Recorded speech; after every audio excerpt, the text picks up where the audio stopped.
नमस्कार, JW किचनमध्ये आपले मनापासून स्वागत आहे।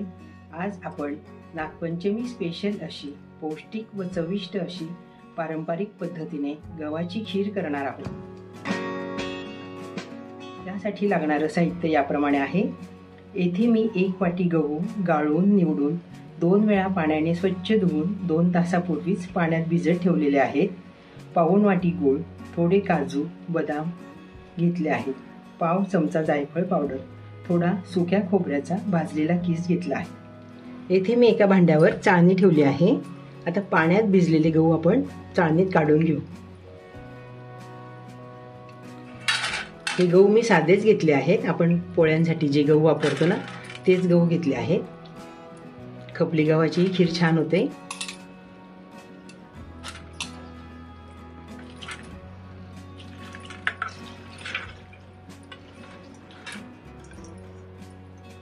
गहू पाण्यातून काढून झाले आहे चाळणीत।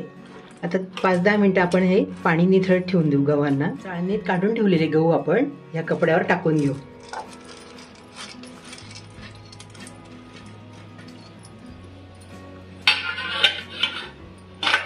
कपड्यात आता आपण 15-20 मिनिटं असे छान झाकून ठेवू, म्हणजे सालं छान निघतात अशा केल्याने। 15-20 मिनिटं झाली आहेत। आपण आता गहू बघून घेऊ। गहू चांगले कोरडे झाले। आता आपण मिक्सरच्या भांड्यात टाकून घेऊया। मी येथे मिक्सरचे छोटे भांडे घेतले आहेत। यात आता आपण हे ओले गहू टाकून घेऊ। याचे आपल्याला साल काढायचे आहेत। मिक्सरचं बटन चालू बंद करून आपण थोडं थोडं हे दळून घेऊ। मी सर्व गहू भांड्यात काढून घेतले आहे। आता आपण मिक्सरवर फिरवून घेऊ थोडे थोडे। मिक्सरच्या भांड्यात गहू दळून झाले आहे। छान साल निघाले बघा। आता आपण ताटात काढून पाकडून घेऊ छान।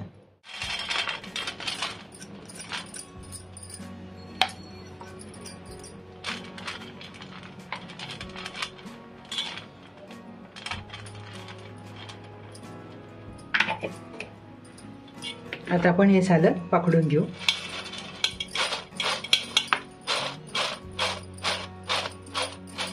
गहू पाकडून झाले आहेत। गहू छान झाले, आता पांढरे शुभ्र दिसतात। ते आता एवढा कोंडा निघालाय। हा कोंडा आपण वाळवून गव्हात दळून आणला तरी चालतो। कोंडाही पौष्टिकच असतो आपला। इथे थालीपीठ दशम्यांमध्ये आपल्याला वापरता येतो किंवा मग झाडांना टाकता येतो। आता हे गहू आपण भांड्यात काढून घेऊ। गहू मी भांड्यात काढून घेते आहे।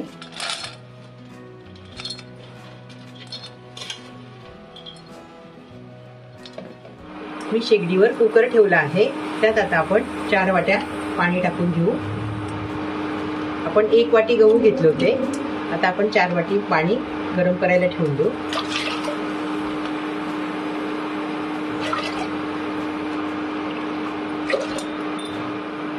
पाण्यात मी मीठ टाकते आहे।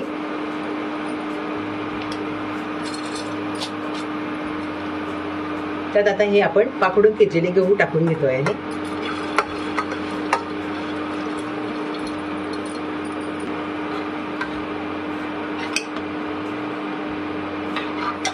कुकरला झाकण लावून आपण आता 4 ते 5 शिट्ट्या करून घेऊ।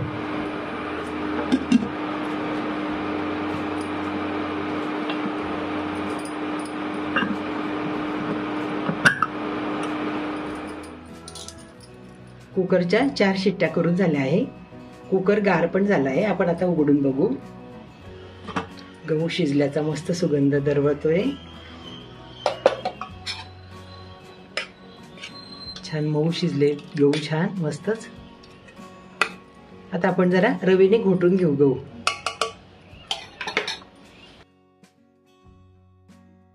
शिजवलेले गहू छान मस्त घोटून झाले आहेत। पांढरे शुभ्र झाले गहू मस्त आपले। 4 वाटी पाण्यात बरोबर छान शिजलेत गहू। मी 4 शिट्ट्या करून घेतल्या कुकरच्या। आता आपण गूळ घालून खीर करणार आहोत, त्यामुळे थोडीशी पातळ होईलच। मी शेगडीवर कढई ठेवली आहे। त्यात आता 1 चमचा साजूक तूप टाकून घेते आहे। तापलेल्या तुपात मी काजू बदाम पिस्ते टाकून घेते। तुपात आपण हे भाजून घेऊ छान।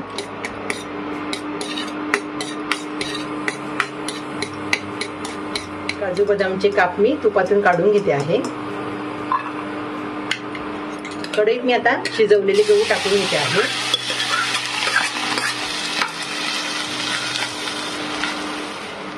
मी आता गूळ टाकते. पाऊण वाटी गूळ आहे. आपण आपल्या आवडीनुसार गूळ कमी जास्त करू शकतो. साखरेची पण आपण करू शकतो.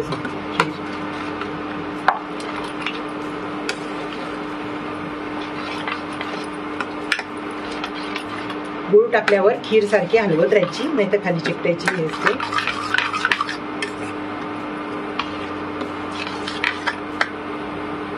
मधून मधून आपण असं हलवत राहायचं, म्हणजे खीर चिकटत नाही खाली कढईला. तर 7 ते 8 मिनिटं आपण छान शिजू देऊ. गव्हाची खीर छान शिजते कमी हीटवर. सारखी हलवत होती मी अगदी मधून मधून. छान मस्त सुगंध दरवळतोय खिरीचा.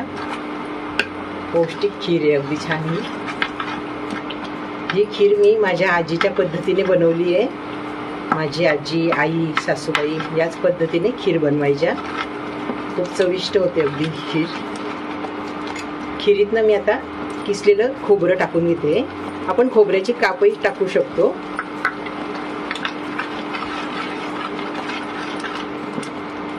ओलं खोबरंही आपण खिरीत वापरू शकतो.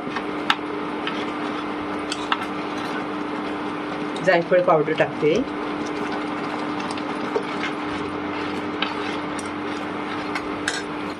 काजू बदाम टाकते.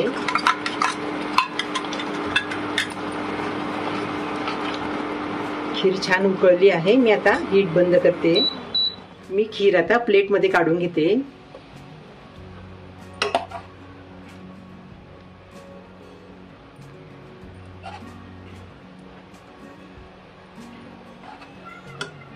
ही खीर छान अशी नुसती खायला छान लागते. गरम गरम खीर प्लेटमध्ये काढून झाली आहे. ही खीर गार झाल्यावर आपण दूध टाकून तूप टाकून खाऊ शकतो.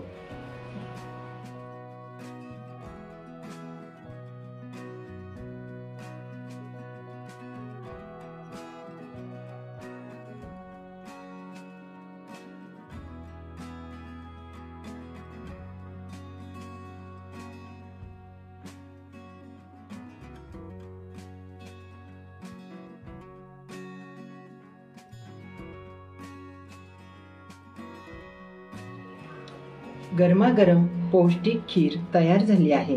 ही खीर गव्हाचे पिठाचे कानोले पोळी सोबत खायला खूप छान लागते. तर मग आपण पण या पद्धतीने अशी खीर घरी नक्की करून बघा. हा व्हिडिओ बघितल्याबद्दल धन्यवाद. व्हिडिओ आवडल्यास लाईक करा, शेअर करा आणि सबस्क्राईब करा.